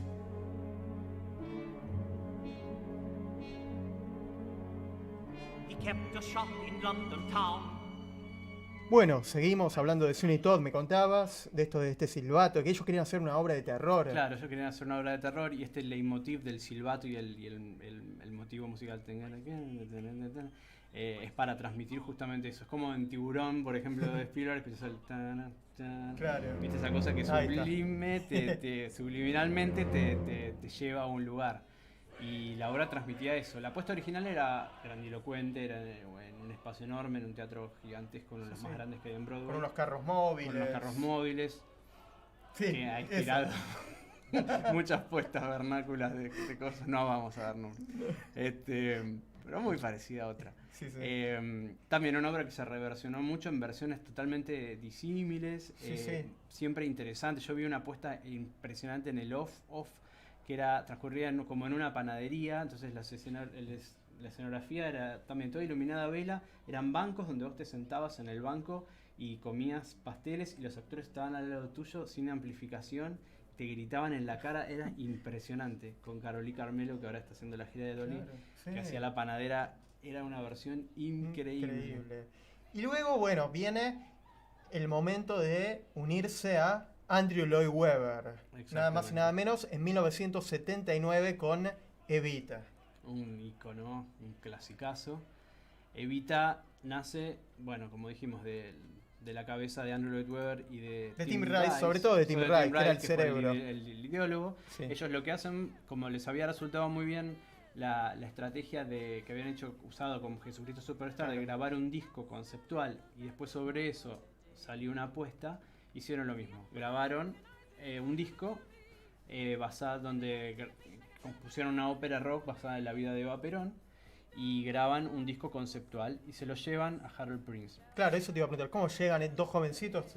No, llegan antes, porque Harold Prince iba a dirigir Jesucristo Superstar. Mirá, contame, no lo sabía. Claro, ellos llegan a Harold Prince en el 71-72, cuando sale el disco de cosas. Él lo escucha y él los contacta porque él estaba muy interesado en adaptarla para teatro. No me acuerdo por qué cosas de circunstancias de la vida no llevan a cabo el asunto quedan en contacto y cuando ellos escriben Evita, les llevan el disco de regalo y le dicen, escuchalo a ver qué nos propones, si te parece que es interesante. Y él lo escuchó y le encantó, y hay una carta muy famosa que les escribe como de 5 páginas, que en una de las exposiciones del Lincoln Center, que era de los Tony, yo la vi, estaba la carta expuesta, me la leí entera, era muy interesante, y haciéndole una crítica absoluta, diciendo, perdonen el atrevimiento, pero si esto quieren que esto evolucione, esto no funciona, esto no está bueno, falta esto, falta el otro. Jesucristo en Broadway había sido un fracaso. Sí, pues después fue una versión loca, muy setentosa. Claro. Sí. Y así fue. Entonces dijo, Evita le interesó. Evita le interesó la historia, le interesó el personaje. Y nada, bueno, le hicieron caso, reescribieron y bueno, ya sabemos. Sí, se convirtió en un suceso, una fascinación que tienen los norteamericanos por el cuento de Evita. Ahora ya se apagó esa historia con Evita, pero pues, recordamos la última versión de Elena Roger, Ricky Martin, no fue tan exitosa. No. Pero en su momento era fascinación absoluta por el ícono de esta mujer que del barro se había convertido en la jefa espiritual de la nación y bueno, y su muerte trágica a los 33 años. Claro, sí, tal cual. Eso les fascinaba. Pero desde el punto de vista de nosotros los argentinos, la apuesta de Prince no era tan buena, o por lo menos tan exacta con la reproducción histórica. No, pero no es culpa de Prince, o sea, sino más bien es el libro, por ahí lo que dicen que no es tan exacta. Sí, la apuesta era muy interesante porque era una apuesta, ¿cómo se llama? Teatro brechtiano, donde sin escenografía había unas proyecciones en una pantalla detrás y todo se hacía a través de con luces, y era todo muy sugerido. Entraba una cama, entraba una silla, pero todo era como en blanco y negro y muy era una apuesta bastante... Claro, no, sí, la apuesta era interesante. Sí, criticar que Agustín Magaldi aparecía como un rumbero flamenco. El libro, pero sí, o Buenos Aires es un batucada, samba brasilero. Exactamente. O sea, pero es cierto que la apuesta era atrevida, poner esa cama, la gente siempre recuerda, la gente que la vio, que había una cama en el medio donde ellos se acostaban y iban pasando los tipos. Claro, era muy polémica. Sí. Eso era una... Se llama una puerta giratoria. Una puerta. Ella iba entrando. La gente siempre me dice una cama. Amantes. No, la cama es la de Nueva Argentina, el primer acto, donde van entrando el pueblo. Sí, y eso me acuerdo por los premios Tony. Es todo muy metafórico eso. Él laburaba mucho con eso. Y él hablaba de proyecciones, empieza como a experimentar entonces con todo esto de las que no se usaba en aquel momento. Exactamente. Era el teatro que bajaban de la parrilla los telones pintados. Y acá usaba como un escenario negro donde con la proyección detrás, que era muy simple, pero con eso generaba espacios, porque por ejemplo la famosa escena del balcón de la Casa Rosada, él cambiaba una cosa muy cinematográfica, que de acuerdo a cómo movían la plataforma donde estaba ella y la proyección de atrás, le hablaba al pueblo de espalda, o si no, si se daba vuelta, estaba cambiaba y estaba dentro de la Casa Rosada, digamos, en la famosa escena del balcón de No llores por mi Argentina. Entonces iba cambiando los puntos de vista. Claro, bueno, y empiezan a empezar a trabajar con toda esta cosa, esta ingeniería. Y entra la tecnología. Entra la tecnología y empieza la famosa invasión británica también. Pero antes... Fue mucho después. Mucho después. También deshumano un poco. Sí. Porque fue la primera... Bueno, no la primera, pero en realidad de Weber fue culpable. Claro. En el medio, luego, en 1981, Merrily We Roll Along como director, y es el gran fracaso de la dupla Sondheim, y se pelearon. Y el final, y se llevaron mal y todo. Se llevaron mal. ¿Qué pasó ahí? Y ahí fue raro, porque él tiene una idea que se la sugiere su esposa de hacer una obra con adolescentes. Que él siempre quería trabajar, que le gustaba mucho la juventud y quería laburar con pibes. Entonces se le ocurre esta obra, esta obra es una obra de 1930 y pico, de un autor que se llamaba, creo que era Moss Hart, el autor, y donde hablaba de los sueños y los ideales y de unos chicos que querían triunfar como músicos. Creo que la obra era otra, no eran músicos, en la versión musical querían escribir, empezaban como escritores de musicales y terminaba el protagonista siendo medio garca, como escribiendo para Hollywood, como que se vendía. Pero la particularidad que tenía tanto la obra original y la versión musical que ellos respetaron es que está contada al revés. Empieza por el final y van envejeciendo, y van rejuveneciendo hasta que termina, termina cuando ellos se gradúan. Claro. cuando empezaría la historia. ¿Y qué pasó? Y ¿por nadie qué la no? entendió, no se entendió nada. ¿Y ellos se pelearon? Ellos se pelearon, no sé bien qué pasó entre ellos. Ya también eran muchísimos años y muchísimas colaboraciones y capaz que había un desgaste. Sondheim quería trabajar con otros directores, él también, y es como que no funcionó. Es una obra que es una pena porque la obra es hermosísima, musicalmente es bellísima, y sí, también la han Sí, y hay revival por todos lados. Muchísimos la han reelaborado muchísimo. Había un documental en Netflix, ¿no? Que contaba la historia. Ese documental, búsquenlo, que se llama The Best Worst Thing That Could Happen, algo así, que es uno de los títulos de las canciones, y que cuenta la historia de la concepción y de cómo se ensayó y se estrenó y fracasó la obra. Porque tuvieron la suerte, mientras un director, uno que era uno de los protagonistas, que después vieron uno de los actores protagonistas de la puesta del 81, que después fue un gran director de teatro y de cine, y es mucho, Lonnie Price, que dirige muchas de las cosas que después salen en video de Sondheim o que se hacen para televisión.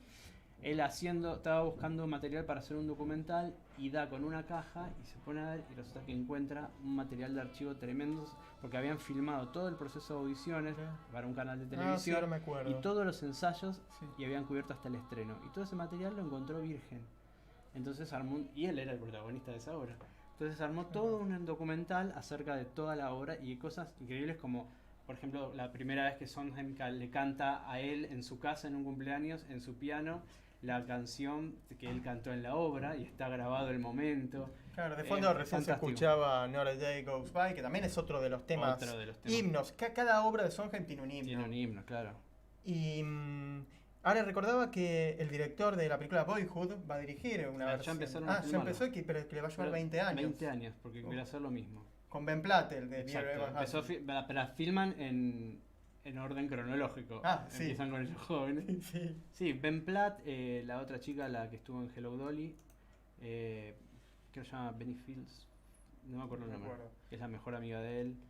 Bueno, sí, hay que ver. No la va a ver Sondheim. No, verdad, pobre. Claro, solo que llega a los 110.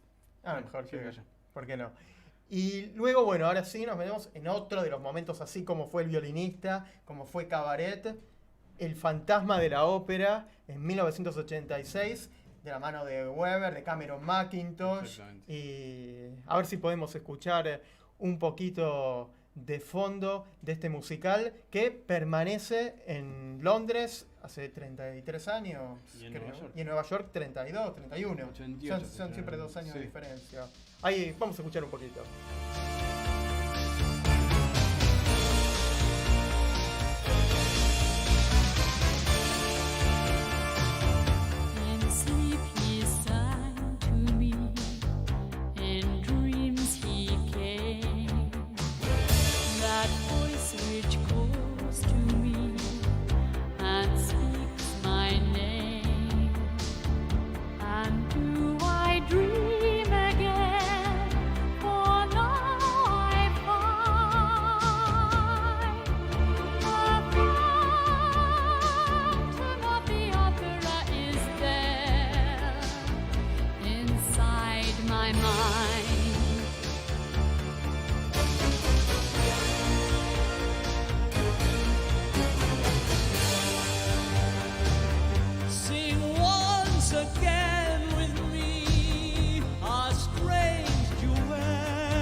opera is there inside my mind.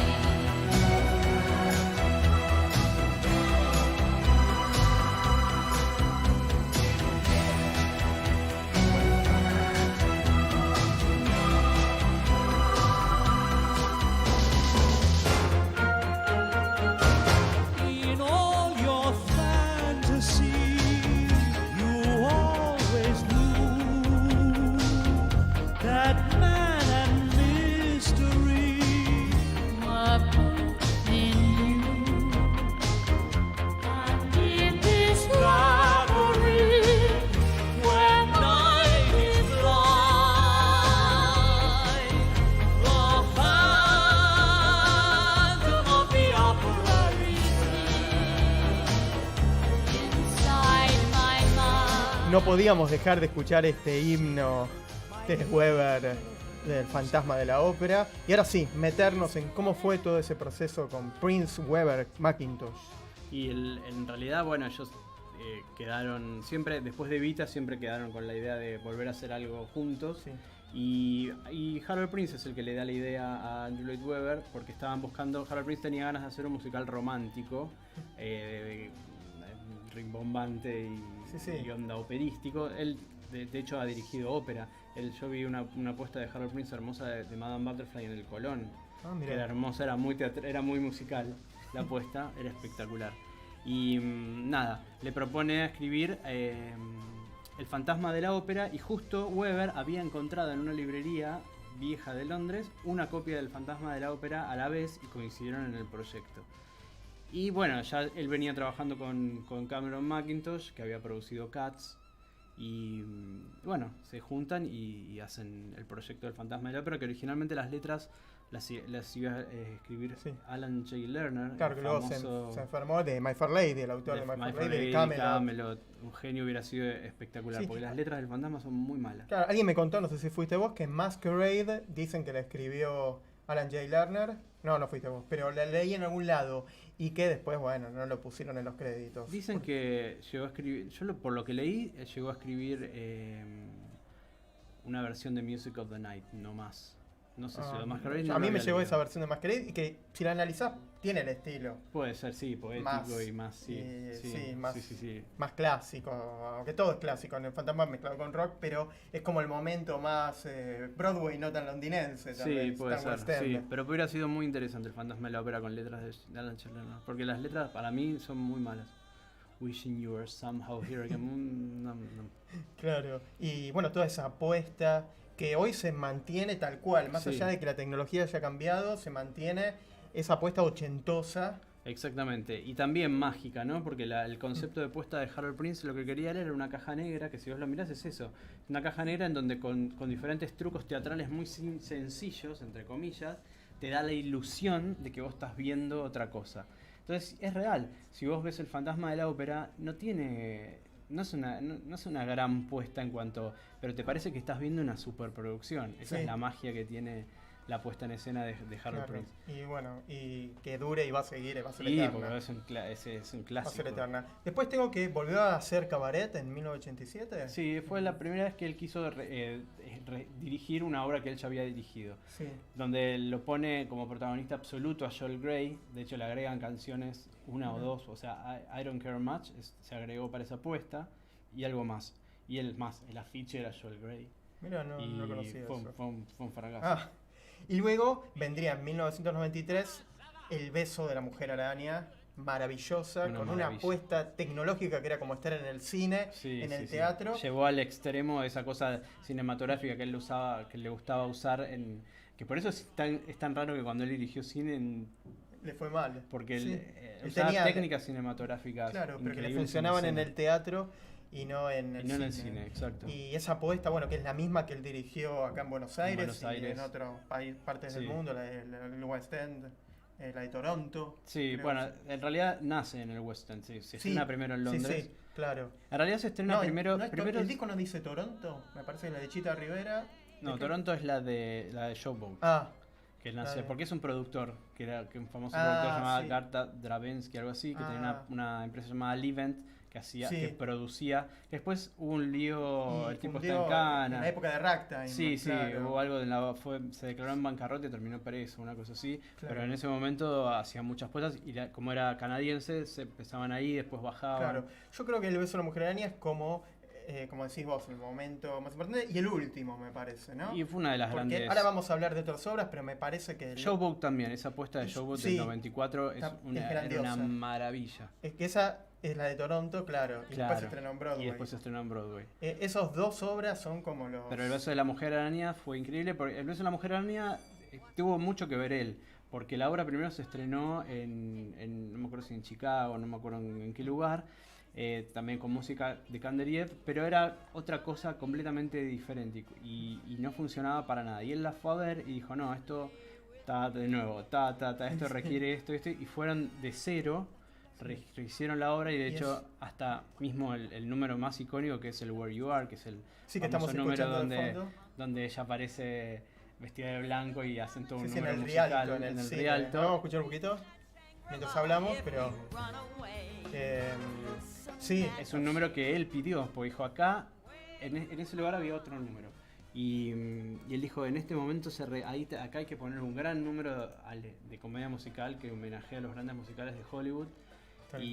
Pero a la vez, dentro de la realidad de esa cárcel, porque contemos la historia brevemente, esta historia está basada en un libro de Manuel Puig sobre dos prisioneros políticos que estaban presos, se supone, de manera ilegal o no sé. En la época de la dictadura. En la época de una dictadura en Latinoamérica no se explica dónde. Y uno de ellos, que era un vestuario, es un vidriarista. Justo el programa pasado estuvo todo dedicado a esta obra, a la mujer araña. Claro. Pero igual está bueno recordarlo. Sí, que está preso por corrupción de menores. Corrupción de menores y se escapa de esa realidad donde vive invocando a esta actriz. Aurora, este personaje. Claro, que cuando hacía el rol de la mujer araña era la muerte y él siempre se asustaba. Y en el medio de toda la tortura él se refugia en el cine. Y lo ayuda, ayuda a este compañero un poco también con eso. Una historia, a escapar, pero que es una historia durísima. Y que por eso no funcionó. Con muchas escenas de tortura. Pero para mí una partitura maravillosa, una apuesta, la mejor puesta y una lástima. Es una obra maestra, pero que no acompañó, la crítica tampoco la acompañó. Igual tuvo como 2 años, no es que fue un fracaso. Pero el New York Times fue duro. Muy duro. El otro día, el año pasado, el programa pasado que repasé, la crítica fue muy dura. Entonces... Qué raro, porque era increíble. Era increíble. Tenía y cosas... la apuesta de Buenos Aires, que era fantástica igual. Incluso hasta, no sé si era mejor, por el carácter Latinoamérica. Sí. Siempre se dice eso, pero es cierto. No, y porque aparte tocaba, me acuerdo de una escena donde hablaban de los desaparecidos y todos aparecían desde atrás con los carteles, con las caras. El día después, el Day After That, cuando Artés cantando, wow. Era impresionante. La verdad nosotros nos repercutía de otra manera y en castellano además. Exacto, Orgambide, las letras de Orgambide y Favero. Por eso yo creo que esta y Showboat con Allman River, no con Allman River es lo que vamos a escuchar ahora de fondo, era otra apuesta y para mí que ese es el final un poco de, ya estaba, no sé si estaba tan mayor. No, pero bueno, ya también uno ya su trayectoria hizo mucho. Ya hizo, por eso hemos recorrido. En algún punto te empezás a repetir o tenés que encontrar algo que te inspire. Claro, porque después yo tengo que en el Off-Broadway hizo The Petrified Prince, obra del Off-Broadway que desconozco completamente. Y después vino Whistle Down the Wind, la otra obra de Weber que nos encanta, pero que creo que hubo un problema que no sé si no llegó a estrenar. No es tampoco la que vimos después, la que realmente estrenaron. No llegó a estrenar, quedó en Washington y ahí pasaba a Broadway y murió en Broadway. Pero no murió en Washington. Me acuerdo que estaba anunciado todo. Estaba anunciado no sé todo qué pasó. Y no fue, no sé si artísticamente, pero después cuando le hicieron en Londres en el 98, 99, era otra apuesta totalmente distinta, el concepto era distinto, que era más rockera. El disco doble. Sí, que era más rockera, era fantástico también. Sí, para mí uno de los mejores laburos de Weber. Sí, era bárbaro. Porque para mí la escribió Steinman más que Weber. No sé. Weber muy inspirado. Hizo el tema principal y nada más. Hay cosas muy, muy Gene Steinman. Y ahí entonces Prince no tuvo mucho que ver. En la apuesta original, pero no la conocemos, se sabe no la mucho. No se vio mucho de esa obra. Después Candide, nada, fue un revival más de esa obra que él ya había dirigido, ese revival en el 73, con letras de Sondheim. Después, uno de los La que es muy interesante es en el 98 cuando dirige Parade, que es una obra que él mismo lo considera uno de los grandes dolores de que no funcionó, porque era una obra que él había puso mucho. En el Lincoln Center era. Sí, en el Lincoln Center. Con Brent Carver y Carol y Carmelo, con música de Jason Robert Brown, que él lo lleva, él lo conocía como, había escuchado cosas de él y fue su primera obra. Él lo recomienda y él lo pone a hacer la música, que es fantástica. Parade, recordemos la historia basada en la trágica historia real de Leo Frank, que era un trabajador de una fábrica religioso judío. Que viaja en la Atlanta racista, de los años 20. De los años 20, y entonces se encuentran violada y muerta a una nena, Mary Fagan, en la fábrica de Leo Frank. Hacen un juicio y están entre un negro y el judío. Y la prensa y la gente y todo el tema de los medios, cómo ensalzan a los asesinos. Un poco parecido a lo que fue Chicago, digamos, que también en su concepción original nadie la entendió demasiado, y después del caso de J. Simpson y toda la cosa mediática de los 90, cuando funcionó finalmente. Pero y acá pasó algo igual, y a él lo condenan y lo ahorcan, lo lincha a la gente. Una historia pero dolorosísima, terrible, y Leo Frank era inocente. Y después de muchísimos años, una persona confesó el asesinato. Mirá, es terrible la historia. Y la mujer, Lucille, cómo lo acompañó y luchó. Y de eso cuenta la obra, con una música maravillosa. Y la puesta, no vi muchas cosas, pero creo que fue lo último también. Importante. Sí, porque tuvo muchas nominaciones. Sí, porque también estaba... después hace Love Music, pero que no es una obra musical. Se vio acá esa obra. Pero nada que ver, la versión de acá no era, ya era mucho más clásica. Lo importante fue en el 2003 Bounce, porque fue el reencuentro con Stephen Sondheim. Bounce, recordemos que es una obra que Sondheim escribió y reescribió 64 veces. Empezó llamándose Gold, después fue Bounce, dirigida por Harold Prince, que también quedó ahí en la nada, y después la reescribió nuevamente, se llamó Roadshow, y esa sí tuvo un poquito más de relevancia, que ahora hicieron una apuesta hace poquito que tuvo mucho éxito en el Encores o una de esas cosas, como que se redescubrió.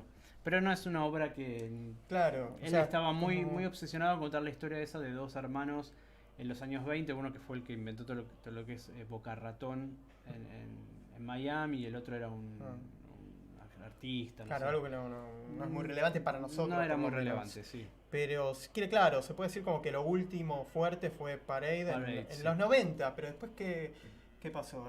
Opinaba, decía, daba notas, porque después vivió muchos años y en los 90 tuvo hasta ahora, que falleció hace poquito, tuvo algunos recorrido. Seguramente, Paradise Found, Prince of Broadway, que arrancamos el programa hablando. Claro, que era un proyecto que él venía trabajando hace un montón. En ese proyecto de Prince of Broadway no fue algo que él venía trabajando hace un tiempo. Y él habrá seguido trabajando en su productora, él tenía una productora y habrá sido otras cosas, calculo. En resumen, de esta biografía de Harold Prince, súper prolífico, y por eso decimos que es el prócer. La verdad lo hizo todo, innovó en todo, en las tecnologías de hoy, de ayer y de siempre. Usó los recursos de la época, fue más allá, quebró maneras de contar, buscó otras formas. Por eso se dice que el teatro musical moderno nace gracias a él y a Sondheim, porque obras como Hamilton, por ejemplo, no podrían pasar si no hubiera habido un company, ¿entendés? O una cosa así, o lo mismo el uso de la tecnología de la pantalla, que por ejemplo la proyección donde él usaba muy tímidamente las proyecciones en Evita, en El beso de la mujer araña fue a full con eso. Y sí, hoy vemos obras que utilizan proyecciones, todas utilizan proyecciones que reemplazan la escenografía de una manera increíble, y el que probó fue Prince, el primero. Exactamente. El que lo todas esas técnicas cinematográficas de que te doy vuelta y el punto de vista y la luz, lograr un universo. Él creó para Cabaret una cosa que se usa hoy en día muchísimo, que es la pared de luz, que un personaje puede desaparecer de la escena, de acuerdo, que después lo llevó más a fondo Michael Bennett en Chorus Line, en la puesta original, donde los personajes aparecían y desaparecían por la luz, un efecto de luz. La creó él para Cabaret. ¿Dejó algún libro así de técnicas No, hay una biografía hermosa que escribió ahora, Sí. que la escribió y que se lanzó justo cuando se estrenó Prince of Broadway. Ahí cuenta sus secretos. Que es o- su biografía, no sé, no la ok. leí, la tengo pero no la leí. Mirá. Pero que Sí, sí, claro. Y hay un par de libros escritos sobre él, pero escritos por él, básicamente es ese libro. Claro. Que se llama, no me acuerdo el título, pero bueno. Bueno, pero se busca.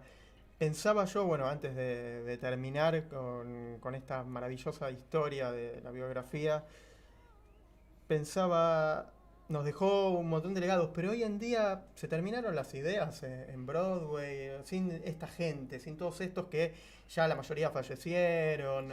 Y no sé, ¿qué pensás?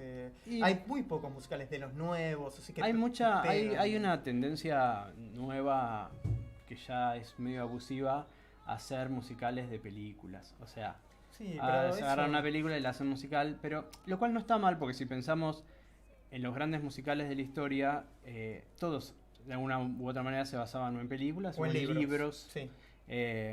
O sea, Sondheim llegó a basar una obra en un cuadro, por ejemplo, Sí. Sunday in the Park with George, en su innovación. Pero ahora ya es como se volvió hasta vicio. Sí, como los musicales que y por son lo general jukebox, son malas. O, bueno, los peores son o los esos. tributos a los cantantes. O y las todo biografías eso, musicales sí. que son todas iguales y Claro. aburridas. No sé qué pensaría Prince de todo esto, ya no...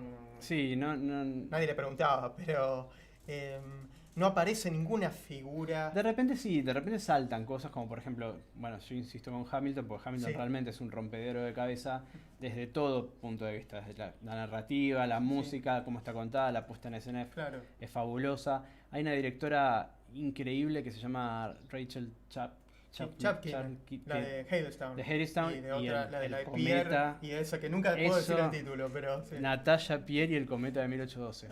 Ahí está. Está basada en 40 páginas de la Guerra y la Sí. Paz de Tolstoy. Claro, que la Guerra y la Paz Una está en anécdota. 3000 páginas. Y la apuesta de eso era impresionante. Claro, La hay verdad. herederos. Hadestown dicen, no la vi. Sí.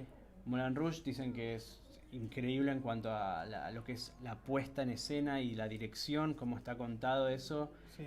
con toda la tecnología puesta arriba, obviamente, pero surge tal vez- Alex Timber, que es este director de Sí. Moulin Rouge, que hizo muchas cosas en el off, que hizo una cosa maravillosa llamada Here Lies Love, que yo la vi, que era sobre la historia de Imelda Marcos, era como una Evita, Ah, con música de David Byrne, que era el autor de Talking Heads, que ahora está haciendo una obra en Broadway que se llama Utopia, un concierto.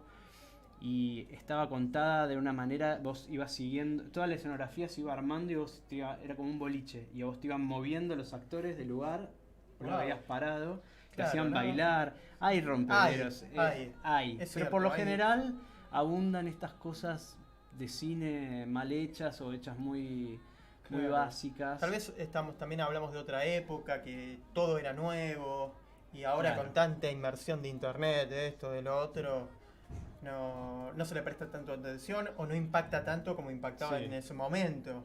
Sí, puede Entonces, ser. puede ser que hoy el rol del director no sea tan importante como en aquel momento, porque hoy decir Rachel Chapkin y en aquel momento Harold Prince, bueno, tal vez tampoco, pero tenía más peso. Claro. Dentro de la comunidad, por ejemplo, Sí, teatral. sí, bueno, pero eran los popes, también pasaba eso. Y que hoy en día ya la mayoría no está. Claro. La gran mayoría. Entonces nada, qué sé yo, Seguro. puede ser que... Pero bueno, siempre van apareciendo. Por eso también dicen que el teatro musical, digamos, como género ya murió y lo que se está viviendo es como un...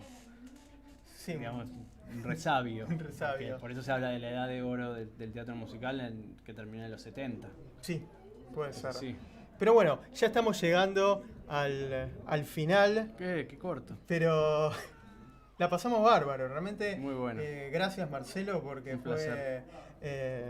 revivir, a mí me encanta cuando revivimos la historia Y es fundamental. de Broadway y hablamos y la audiencia les encanta este tipo de programas. Obvio, porque yo siempre digo, o sea, siempre tenés que conocer la historia de lo que hagas, porque si no, todos aman Wicked, pero Wicked no... Claro, no sería Wicked, no si, sería antes, Wicked si antes alguien no hubiera hecho exactamente. Sweeney Todd. Hay que ir a las fuentes Claro, y a todo totalmente. eso. Y es muy interesante. Seguro. seguro. Así que bueno, ha sido un programa maravilloso. Si querés, bueno, antes de terminar y de que Quique me mandes a los bailarines de Chorus Line para dar el cierre, darte un espacio para que cuentes, bueno, la gente, algunos lo saben, vos sos letrista, traducís la mayoría, adaptás la mayoría de los espectáculos que se ven en Buenos Aires.